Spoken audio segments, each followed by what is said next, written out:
What is going on, guys? Welcome back to a brand new YouTube video. We are going to talk today about something that a lot of you have been asking lately. Actually, give me one second. Nice and big. Can you see that? I'm going to write it right here. I'm going to tell you guys what we're talking about today.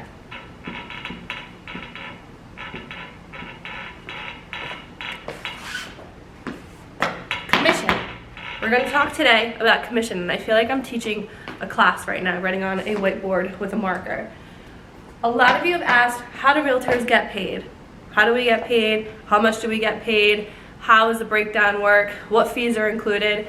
So I'm going to break it all down for you guys right here. I'm going to turn the board a little bit because I'm getting the natural light from the windows in the front, but it's putting a huge glare on here. So I want to make sure you guys can see this and the breakdown that I'm going to do for you on how us realtors get paid in the business.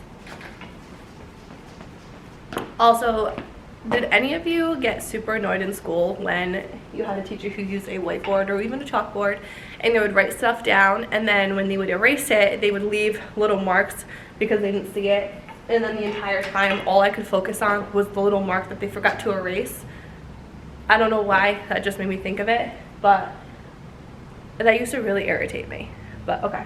My calculator on my phone at some point because I'm not a human calculator. I do work with numbers all day long. However, I can't just do equations in my head super quickly. So it's also a little awkward because there's a bunch of people that walk back and forth on in front of me over here to like go to the coffee shop that's like next door. So this is gonna be fun. This is testing me today. And if I sound a little nasally, it's because my daughter just started daycare a week ago, and within 2 days she got sick, and she has not caught colds or anything her entire 1 year of life until she started daycare. But I just needed more time to do work, to do personal things, and so we decided to put her in daycare 2 days out of the week, and then my mother-in-law, she still babysits the other 2 days of the week. So I caught a little cold from her, so did my husband. You know, it is what it is. It is just the joys of parenthood, one of them. Anyways, that's not what you guys are here for. You're here for commission. You want to know what we get paid. Because you think that, a lot of people think that we just roll in the big bucks.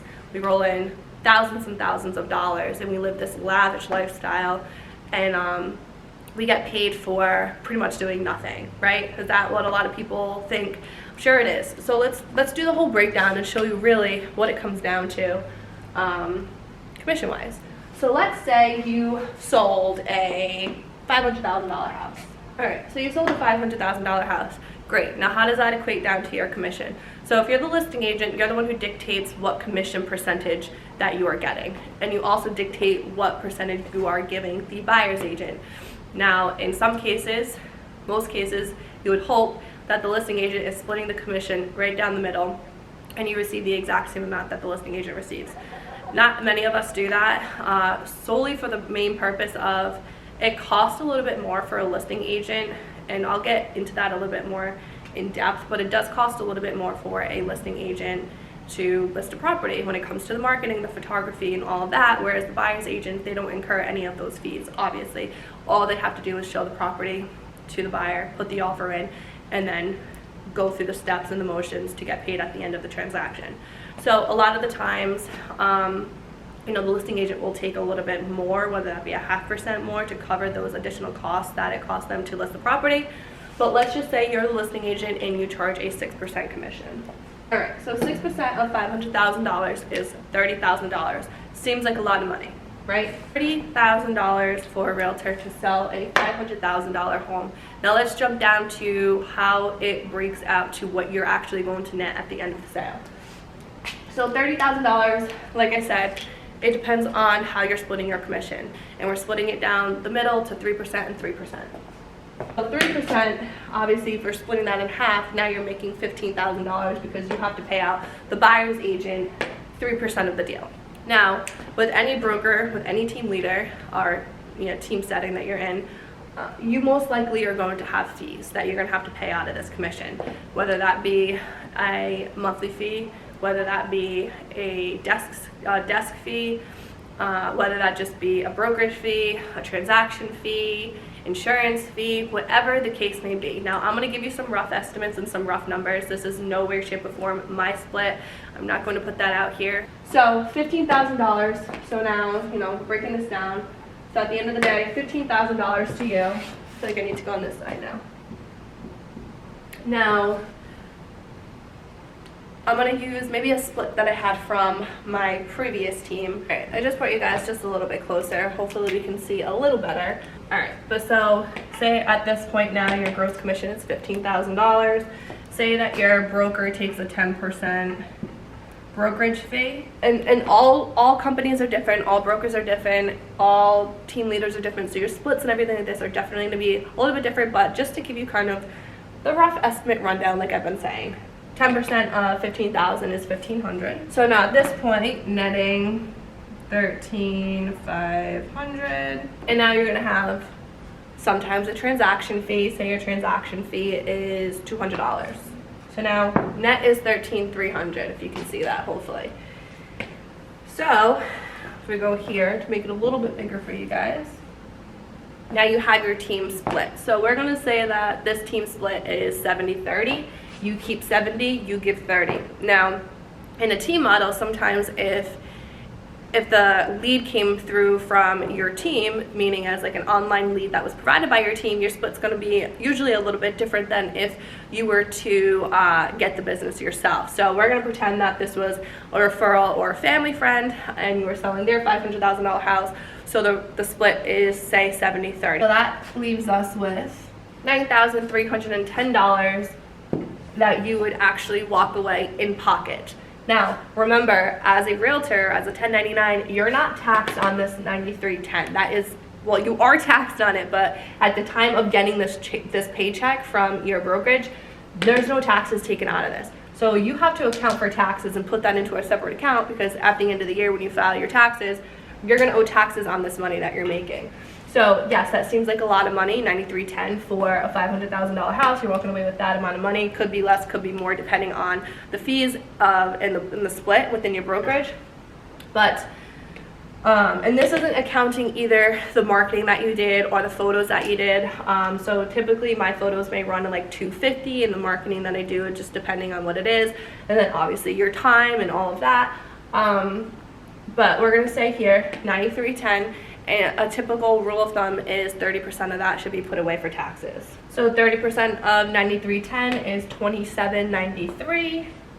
So that is the takeaway number that you would want to keep from the commission that you made from selling a $500,000 house, keeping 3% of that commission, paying all of your fees, doing your split with your brokerage, your team leader, and taking the money out for taxes put into a separate account so you have money for your taxes when tax season comes. $65.17 is typically what you would walk away with for selling that home. Now, like I said, it is all different. You can make a little bit more than 3%. You can make 2%. Some realtors, they'll offer only a flat fee to the buyer's agent, which sucks. Hate that, but sometimes they do. They'll offer you a $5,000 flat fee on a very expensive home. It just depends on what the transaction looks like. Now let's go sit down and talk a little bit more about commission. Sorry if I'm a little lopsided. I feel like my tripod is not really working that well for me right now, but I also do just want to mention, obviously after a $5,000 purchase too, after inspections, if the buyer and seller agree upon a credit, more or less the commission is going to be based on that net sales price. So say if there was a credit of like $5,000, so then now your commission is based on $495 rather than $500,000, unless you choose that you're going to be paid on gross sales amount. Then obviously you'd still be paid based on that $500,000, regardless of any of the credits for any repairs or anything like that during inspection. But so I hope that kind of gave you guys a pretty good estimate on, well, not an estimate, but a pretty good feel for how commission works and how realtors get paid. Obviously, another thing I do want to mention is that the commission comes fully out of the listing agent. For the most part, places are different. I know some people charge their buyers to represent them. But sometimes I'll do that as well too. If I'm only getting 2% on the buy side, sometimes if I know that my buyer is capable of, you can always increase it by a half percent. That way you get 2.5%. I always strive to always get 2.5% on either end of things. But as you can see, I mean, $6,500, that is quite a bit of money. And that's, you know, when I was at a full-time job working 9 to 5, I was not making $6,500 a month. I can tell you that right now. So, you know, it's a very good, rewarding job. I mean, if you think about having a couple of closings per month, you can do very, very well for yourself. But again, a lot of people think that realtors get paid a lot of money for not doing much work, and I don't agree with that. When I tell you that I'm working 24/7, my phone is constantly on, I'm always connecting with my clients, whether it be 8 o'clock at night, 7 o'clock in the morning. Obviously, you're negotiating on behalf of your clients, you're holding open houses, you're filing paperwork for them. You are doing a lot of work. You are working with large amounts of money, protecting your clients, making sure that the transaction is working in their best interests. And you're really protecting thousands and thousands of dollars on one of the biggest investments of your client's life. So, you know, I think the pay coincides with the job. But I also really, really do love this job for the sole fact that it is one of the highest paying per hour jobs that you can possibly have. And I like the fact that you dictate your own income. Whereas a 9 to 5 job, you know, no matter how much that you're working, how much effort that you're putting in, if you're doing overtime, you know, if you're getting paid a salary, you're walking away with the exact same amount of money every single week or every single 2 weeks, whatever. Whereas in real estate, I can work my ass off Monday through Sunday, and it's going to increase my sales, increase my commissions, increase my financial stability, and just overall help my overall wealth. And that's what I really love about this job. So I do want to come off saying too that yes, it does seem like it's a very good, healthy job for financial reasons. And if you're in a full-time job right now and you think about quitting cold turkey, getting into real estate because you can close one deal and make more money than you're making at your 9 to 5, I'm going to tell you kind of, and I've said this before too, but I'm going to kind of go over how I set myself up to be able to quit that 9 to 5 job to start real estate full-time and get my all into this career. So I was obviously working at a real estate paralegal firm, and I was working from home at the time too because of, I'm not going to even say the name. And so I was able to kind of do both at the same time. But I knew I wanted to focus more on being a real estate agent. So my goal was, once I made enough sales and enough money to cover what I would make at my 9 to 5 for the rest of the year, then I'll quit my job. So for example, in June I was able to quit my 9 to 5 because in real estate sales I made what I would have made staying at my 9 to 5 for the rest of the year. So I knew that I was already comfortable with what I was making at my 9 to 5. I already made that money as if I worked a full year at my 9 to 5. So now I'm comfortable enough to quit that and work solely on real estate, being a real estate agent, and just making more money for the rest of the year. So that's exactly what I did. And my second year, I made more money that entire year than I would have at my 9 to 5 job. And then last year, I made double what I made at my 9 to 5 job. That's my little spiel about commission and how it all works.